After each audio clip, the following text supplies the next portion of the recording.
আসসালামু আলাইকুম রহমতুল্লাহি ওয়া বারাকাতুহু। তো আজকের যে ভোটের রেজাল্ট, ভাই আমি তো পুরো অবাক। ভাই আমরা কান্দি বিধানসভা 68 নম্বর বিধানসভা, ভাই কান্দি 68 নম্বর বিধানসভাতে এরকমভাবে বিজেপি জিতে যাবে কেউ ভাবতে পেরেছিল? স্বপ্নেও ভাবেনি কেউ। সত্যি মানুষ পারে।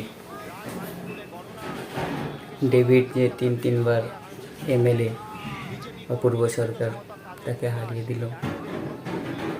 কেউ ভাবতে পারেনি যে বিজেপি চলে আসবে কান্দি শহরে, তাও আবার 72,000 ভোট পেয়েছে। ভাবা যায়।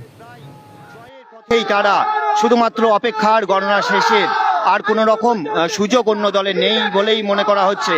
ব্যাপক উচ্ছ্বাসে মেতেছে কান্দিতে বিজেপি কর্মী সমর্থকেরা। মুর্শিদাবাদ জেলার কান্দি মহকুমার ভরতপুরে শুধুমাত্র তৃণমূল কংগ্রেস এগিয়ে রয়েছে, তাছাড়া কান্দিতে, বড়োয়াতে, খড়গ্রামে এগিয়ে রয়েছে বিজেপি কর্মী সমর্থকেরা।